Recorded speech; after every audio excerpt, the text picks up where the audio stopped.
I was hiding in the kitchen, pretending to help with the pie just to avoid my sister's voice cutting me open again. She laughed about how I'd wasted my life in uniform, like every sacrifice I made was a joke to her. My hands were shaking when my phone buzzed an encrypted order straight from Washington. Air Force One was being diverted, and suddenly the girl they mocked at the family BBQ was the only person who could keep the president safe. They had no idea who I really was. But before I share my story with you, I'd love to know you're here with me. Drop a simple hi in the comments so I know you're listening, or let me know where you're watching from. I love to see how far my story can reach.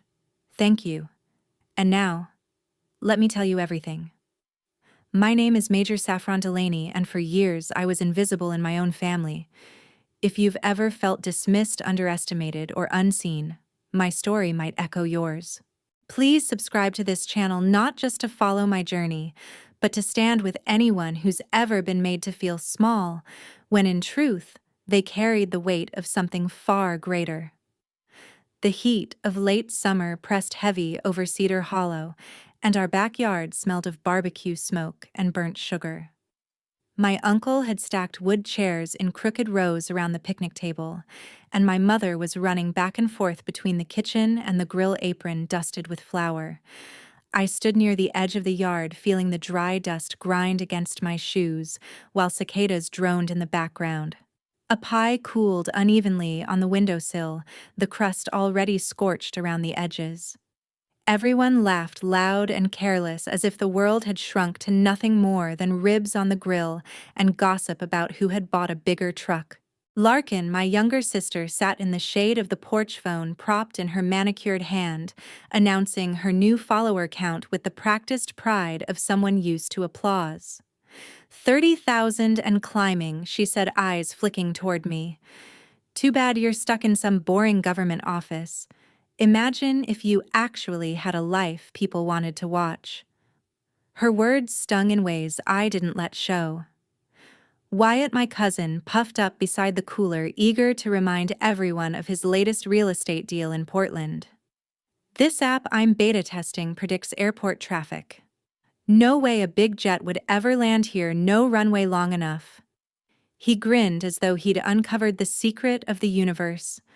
My mother tried to defend me with a fragile smile, telling him I had a stable job with benefits. That was as far as she ever went in explaining my career, because she didn't know the rest. I stayed silent, swallowing the bite of words pressing against my throat. This was supposed to be her weekend, a Labor Day gathering she cherished. I didn't want my presence or my truth to ruin it. The Harper family leaned over their fence, camera flashing as they captured the country view. I knew what those pictures meant: another post on the town's community page, another small detail floating free online. I brushed sticky tea from my wrist after Aspen knocked over a jug of sweet tea, the sugar clinging to my skin like questions I never answered. My hair fell loose around my face, civilian and soft, hiding the soldier waiting beneath. Somewhere in the distance, too faint for anyone else to notice, an engine's hum pulsed through the sky. The wind shifted, carrying a faint whiff of jet fuel. No one else smelled it. They only laughed louder, piling plates with cornbread and brisket. Then my phone vibrated from the pocket of my jacket draped over the chair. The encrypted buzz rattled through me like a cold blade. The screen lit with one word: priority. The operation name: Sky Haven. In 2 seconds, I saw the reroute coordinates. Air Force One was diverting to Cedar Hollow Municipal, the tiny strip of asphalt barely 2 miles from our farm. I straightened, heart pounding, and everything inside me shifted. I wasn't just a sister standing at the edge of the yard anymore. I was the ranking officer on duty, the one expected to turn this small town into a secure perimeter. I slipped my arms into my jacket, pulled the elastic from my wrist, and tied my hair back tight. My voice low, I leaned to my mother. I'll be back before the pie's cold. Larkin smirked, rolling her eyes to the others. See, another work call, like she's in some movie. But I knew better. It wasn't a movie. It was real. And tonight, Cedar Hollow was about to become the stage for something no one here could imagine. I answered the call. On the screen, a red line drew a security circle that cut directly across our family farm. The message from Washington was clipped and clear. The plane had to come down here because there was no other option. A mechanical fault paired with strange interference in the region meant every second counted. Until a federal team arrived, the highest-ranking officer in 50 miles, me was the commander on site. I walked toward the gate phone at my ear. Sheriff Brantley's voice crackled through the line, skeptical but compliant. I ordered him to seal the 2 dirt roads leading to the west to keep gawkers and traffic away. He promised to meet me at the front of our property within minutes. I switched channels, calling TS Navarro of the National Guard. Deploy a recon team, block the eastern trail by the barn, bring markers, cones, and tape. We'll need a soft cordon in 5 minutes. His tone was brisk, understood. Then came Agent Kessler from the Secret Service, calm as ever, already moving to align our signals and fallback points. Together we mapped a provisional landing corridor, knowing any error could cost everything. Inside the house, my mother wrung her hands. The barbecue. What will we tell everyone? It'll all be ruined. I placed my hand on her shoulder. Keep the children inside. Close the curtains. Turn off the TV. And please, no one uses a phone. She nodded, though her eyes were wide with fear. Larkin protested, phone lifted high. You can't tell me not to film.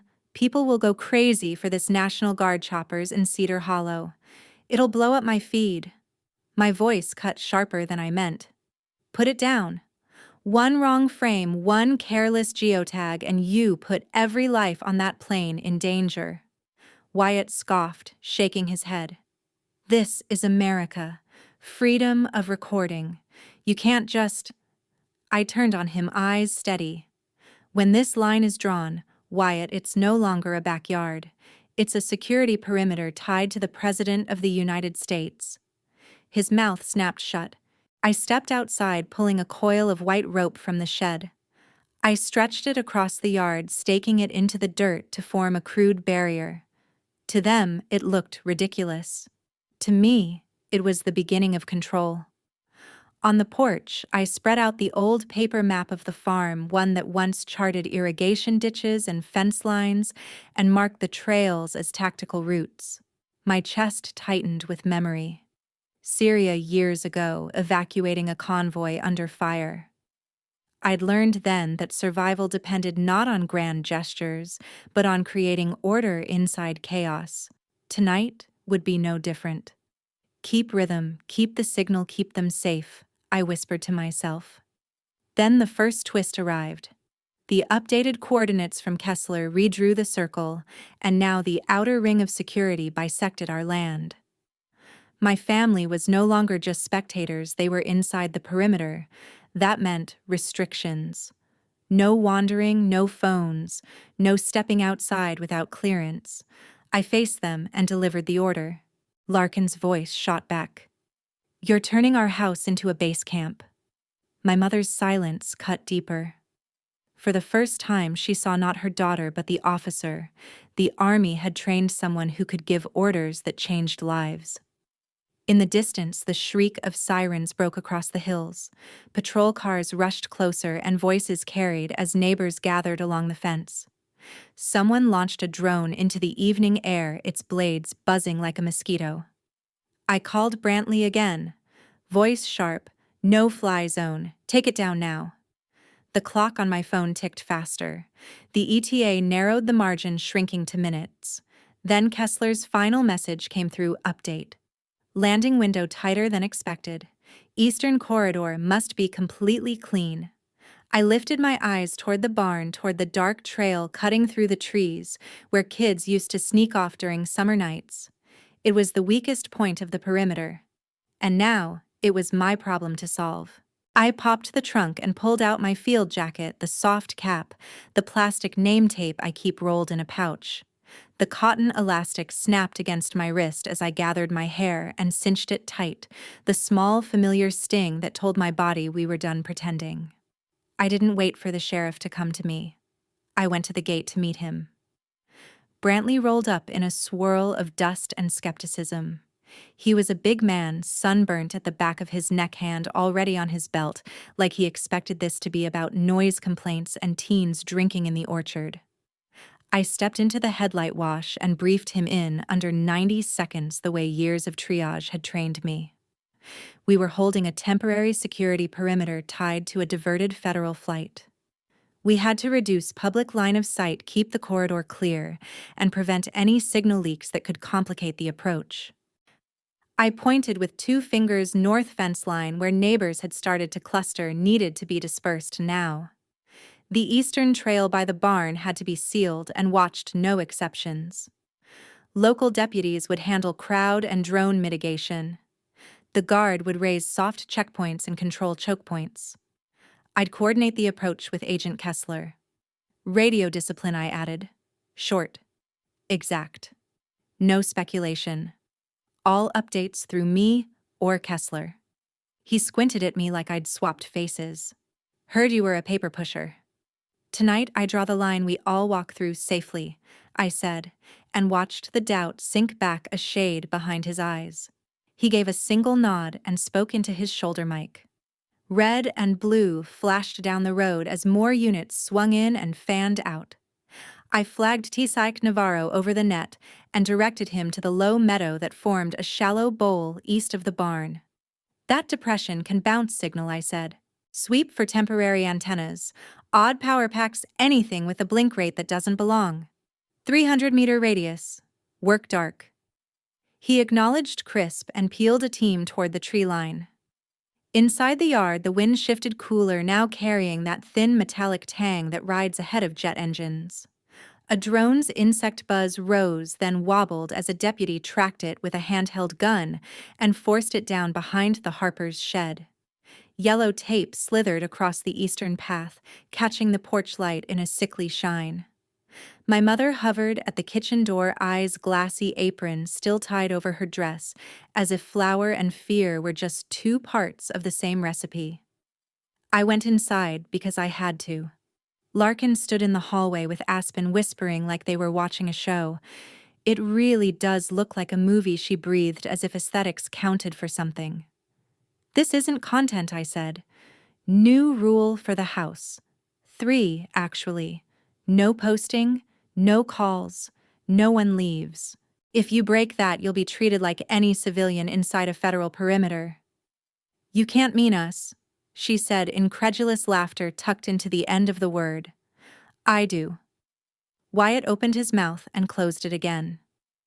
My mother folded her hands, knuckles white, and nodded without speaking. The ceiling fan hummed. The house felt suddenly too small for how fast the night was moving. Theo's face appeared around the corner, solemn and alert, 8 years old and trying not to be afraid. I knelt until my eyes met his. I peeled a small round sticker from my pocket and pressed it to his t-shirt. Official helper, I told him softly. Your job is to stay with Grandma. If anyone opens a curtain, you tell me. That's how you keep us safe. He nodded like I'd handed him a medal. Back on the porch, I felt the familiarity slide in, breathing, settle, mind narrow the way it did in overseas evacuations when minutes stretched and compressed all at once. My silence through the years had looked like distance to them. Only now, with my voice turned to orders and my hands turning a picnic yard into a perimeter, did they understand it had always been discipline. Sirens bent away toward the north fence. A deputy's voice carried folks step back, phones down. This is a safety operation. The sky lowered by a shade. Time shrank again. My phone vibrated with an alert from Kessler. Coordinates pulsed red. We just had a location pop on social, he said, voice low in my ear. Short clip. Enough to place you. You're compromised. I was already moving. Larkin's face pinched into a rehearsed innocence as I reached for her phone. I didn't post anything new, she protested, backing toward the dining room. I saved a draft earlier, that's all. Your platform has an auto-publish feature, I said, flipping through the settings with one thumb. The geotag had burned our position into a handful of seconds that would now ripple across feeds we couldn't control. It went out when the app reconnected. The caption, the angle, someone could triangulate within minutes. She tried to tug the phone back. I held it firm. I'm confiscating this for now. This isn't about you. This is about making sure a plane full of people lands in one piece. Her eyes flashed hot, wounded pride wrapping itself in hurt. You always think you're the only one who matters. I think the stakes matter, I said, and turned to Navarro on the net. Tighten the eastern watch. Reduce lights. Media control on the north side. To Kessler, I said window just got shorter. We'll harden comms now. Every second after that had weight. My family watched me with a new kind of quiet fear, anger, a grudging awareness threading through the plaster of the old house. I kept moving because movement is how we held the line. Outside the dark had fully come. The eastern path waited. I headed for it. We took the barn trail at a jog boots, finding the packed dirt by memory more than light. Navarro fell in beside me with two guardsmen faces undershadowed by their brims, the glow of the farmhouse shrinking behind us. The meadow lay to our right, like a black lake, cool air pooling there, the grass whispering against our pants. A handheld meter in Navarro's grip ticked up a digital insect heartbeat that told us the interference wasn't a rumor. Radio silence from here, I said. We clicked a hand, signals palms slicing the dark. Somewhere deeper in the trees, a small artificial glow pulsed green, then gone, then green again. We slowed and spread the way you do when you're not sure if the thing ahead will run or bite. The light steadied. A man stood just inside the pines, half-turned like he'd been listening to the night and found it an unworthy companion. In his hand was a device the size of a paperback light leaking through a cracked casing. Navarro's team moved when I moved bodies, a brief rush of cloth and restraint, and then the device was on the ground and the man's cheek was pressed to the damp needles. He went still with the speed of someone who had imagined this moment and made his peace with it. In my earpiece, muffled through the reduced power, my mother's voice reached me via the sheriff's radio. Saffron. The phones stopped working. Everyone is saying you cut them off. They're scared. I closed my eyes and opened them again. I'm here, I said, only for her and for myself. Stay with Theo. Keep the curtains closed. This will be over faster if everyone listens. Back in the trees, the man lifted his head. You can cuff me, he said, breath hitching with a thrill he mistook for courage. But people deserve to know what's happening on their land. What's happening is an aircraft is coming down safely if you don't interfere, I said. What's happening is you're carrying a transmitter near a protected corridor. Navarro collected the device, eyes flicking to me, jury-rigged board, inside enough power to be a problem.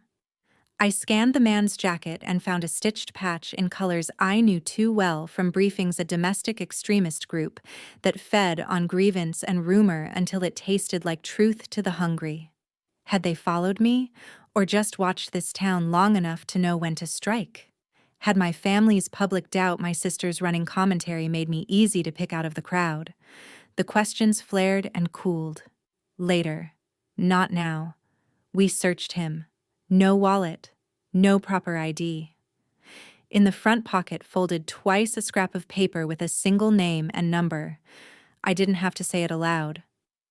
Miles, the freelance journalist my sister had been messaging for weeks, the one who promised her access and glow. Static licked my ear, then resolved into Kessler. Heads up. Something just went live, a breaking update pinned to a burner account. Angle and timestamp match a short clip from your location. Your sister's draft made it out and someone picked it up instantly. My stomach knotted, less from surprise than from the speed. This was how it worked. One careless post, one eager aggregator, and suddenly, an entire town was a stage for people who didn't care if the actors bled. At the farm, the voices rose, the kind of crowd murmur that tells you emotion is stacking brick on brick. Aspen would be trying to soothe Wyatt, pretending to know more than he did. Larkin, cornered and ashamed, would lash until something broke. My mother would stand at the sink with her hands in water that had already gone cold, praying habits into her breath. We turned the man around and marched him out of the trees. In the open, he tried a smile like we were neighbors arguing over a fence line. "You all are jumpy," he said. "It's just radio. Citizens have a right to." "Not tonight," I said, because there are nights when rights are balanced against lives, and our calculus is measured in engines and altitude and the black strip of road we call a runway. We were 10 yards from the barn when the sheriff's voice burst hot through the net. No courtesy left in the delivery. "Major front fence. Group of young men gathering with phones say they're watching a stream and you're lying to them. They won't move until they hear it from you." I looked past the barn to where the yard lights made a yellow cone in the dark. Beyond it, out by the road, faces flickered and phones gleamed like a second set of stars. The plane was coming whether anyone believed me or not. The difference between a safe landing and a headline was about to be decided in a town that still thought I worked at a desk. "Bring him around the side and hold," I said to Navarro, nodding at the man we'd pulled from the pines. "Don't parade him past the porch. Secure the device and sweep again for a second unit." Then I started back toward the faces, toward the fence, toward the work of speaking into a camera, without letting it take the truth away. The house was dark when I stepped back inside, the blackout complete. Curtains, drawn lamps switched off, the air heavy and close. The glow from the yard lights outside bled faintly through the fabric, painting long, nervous shadows across the living room. My boots felt too loud on the hardwood as I crossed toward the dining table where my sister sat stiff, her phone hidden badly in her palm. "Give it to me," I said. She rolled her eyes like it was another family squabble, like she could stall me with attitude. But I reached out and pulled the device from her fingers, feeling the way she tensed against me. "Do you even understand what this means?" My voice dropped sharper now. "Your video didn't just embarrass me, Larkin. It cut open a hole in the perimeter. It gave strangers a line straight to this house." She started to argue, but I didn't give her the space. "One clip, a few seconds. Do you know what people can do with that? They can measure shadows, angles, map the layout of our yard. They can put together where the plane is about to land." Wyatt was hunched at the corner with his laptop, tapping keys too fast, too smug, like he'd found his purpose in the chaos. "I'm just running an app," he said. "It shows real-time radar for private airports. It's public information." I leaned over, catching the screen just as the warning flashed across my comm device. "Unauthorized access attempt. Not from outside. From this laptop." "Shut it down," I ordered, and when he hesitated, I slammed the lid closed myself. "This isn't radar. This is a backdoor. You've invited them in." Navarro's men arrived at the doorway. "Quarantine the device," I said, and they carried the laptop out like evidence from a crime scene. Wyatt sputtered behind them. "It's my property." "This isn't about property," I snapped. "This is about national defense." My mother's eyes brimmed. Her voice cracked as she stepped between us, apron twisted in her fists. "Saffron, you're turning this house into a prison. You're locking us down like we're enemies." I looked at her and wished I could soften the words, but there wasn't time. "This isn't a prison," I said. "This is the front line, and you turned it into a liability." The silence pressed. The blackout turned the house into a box of shallow breaths and unspoken accusations. From the corner, Theo tugged at my sleeve. His voice was small, hopeful, trembling. "Is this really a battle right here? In our backyard?" I crouched down, my throat burning. "Yes," I said quietly, "and we're all in it together. But I'm the one who has to win it." A sharp ping rattled across my screen, and I saw the confirmation. My sister hadn't just posted by accident. She had been in direct contact with the so-called reporter, sending him details, angles of vehicles, timings, little fragments she thought might make her important. She wanted a spotlight, and instead she had lit a beacon for people who wanted to see us fail. I turned back to her, fury and heartbreak caught in my chest. "You gave him what he needed. You thought you were trading for attention. What you gave away could kill people?" Her mouth opened, but there was nothing left for her to say. Another alert flared red. The breach wasn't just attempted anymore. Someone was probing military frequencies through the malware Wyatt had downloaded. The enemy had reached into my house and tried to claw through from the inside. I stood straighter, and the words that left my mouth were the hardest I had ever said. From this moment on, you are not my family inside this mission. You are civilians under my jurisdiction. You'll be treated as such. The room went hollow, air sucked out by shock. My mother gasped. Larkin cried out. Wyatt cursed. But I didn't waver. I couldn't. The perimeter couldn't afford it. Then the sound came, the long, steady wail of sirens outside, layered over with the deep roar of engines closing in from the sky. A voice from the front door, Sheriff Brantley shouting through the crack. Major. We've got a crowd at the fence, they're demanding answers. They say they're watching this online. And just like that, time narrowed again. 12 minutes until Air Force One touched down. 12 minutes to keep this town from turning into a disaster headline. The night had settled in hard by the time I stepped onto the porch. Red and blue lights flashed across the fields, bouncing off the white siding of the farmhouse. Beyond the tape line, a crowd pressed against the fence, phones glowing in their hands, tiny rectangles capturing every breath of chaos. The air was alive with shouting, with suspicion, with the jagged hum of panic feeding itself.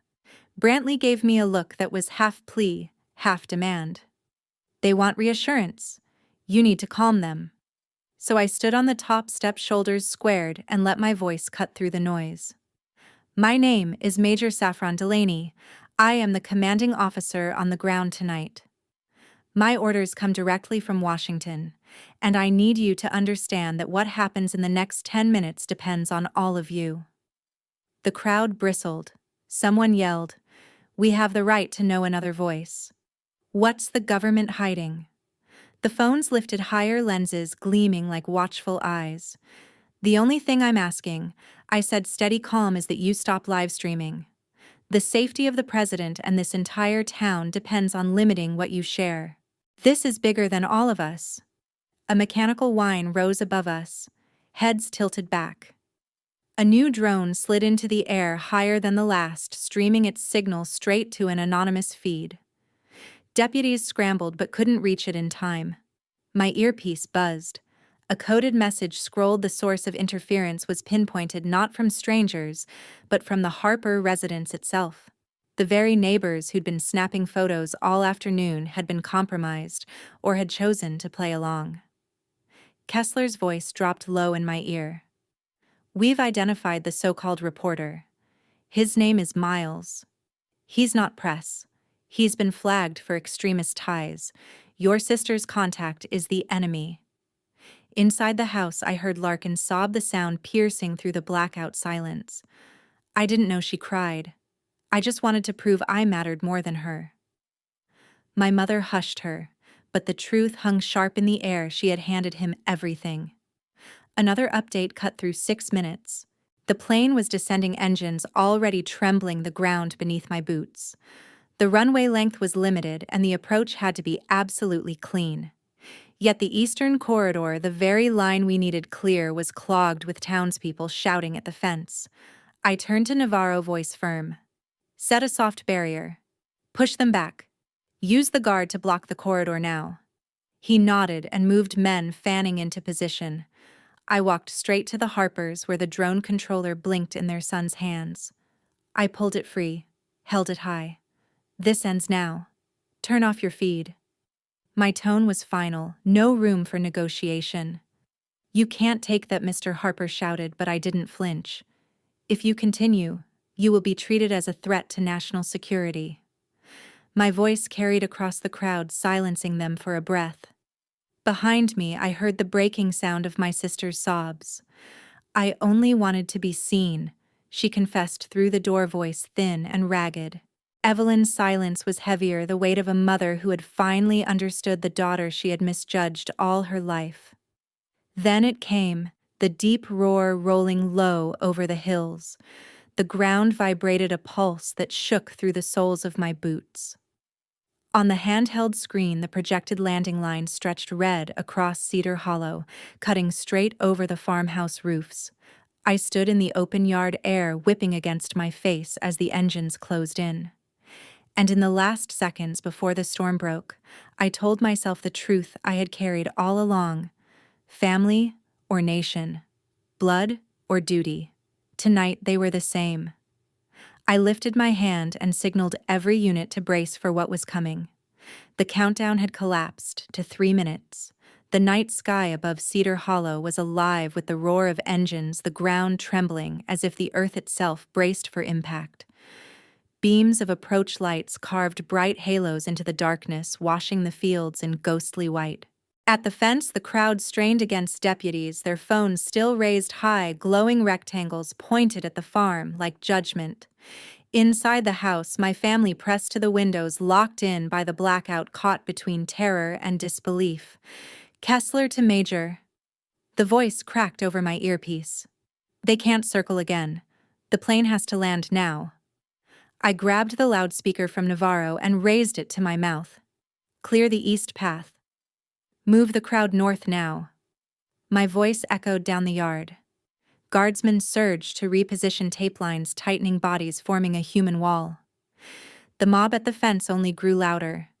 And then Wyatt stormed out onto the porch, his voice carried like fuel on a flame. "There's no plane. They're lying to us." A ripple of suspicion passed through the crowd, murmurs rising to shouts. For a moment, order slipped. My handheld device lit with a fresh alert, a new signal spike broadcasting from the old storage shed near the east fence. I ran, boots chewing dirt, heart hammering in rhythm with the engines overhead. When I yanked the door open, the glow of a camera bathed the shadows. Miles stood there, face wild with the thrill of performance, a live feed streaming through his rig. "See," he shouted to his unseen audience. "Proof the government lies. They're staging it all here."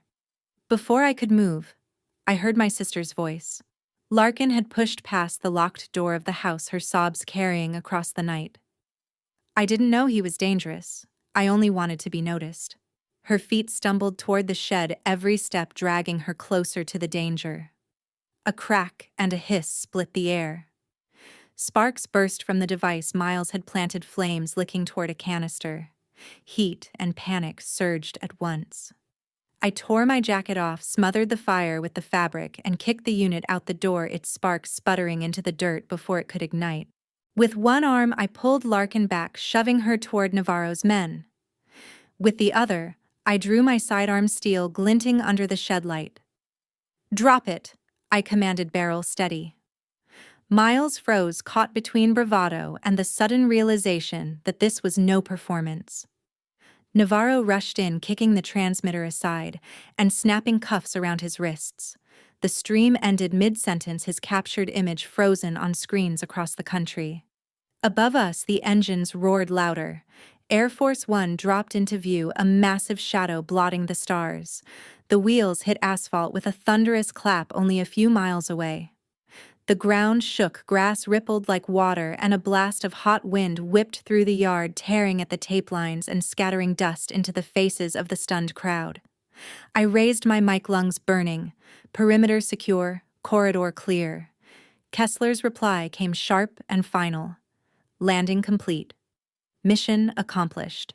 The yard fell quiet, the crowd staring not at the sky, but at me. My family's faces glimmered pale behind the glass, their eyes no longer mocking but wide with a recognition I had waited my whole life to see. The shed still smoked faintly. My chest rose and fell. For the first time all night, I let myself be still. By morning, Cedar Hollow looked the same and entirely different. The air was heavy with the acrid scent of burnt wiring. Yellow tape fluttered loose in the breeze, bits of rope still tied to fence posts. The runway shimmered in the distance, scarred with the dark streaks of an overnight landing, but empty now.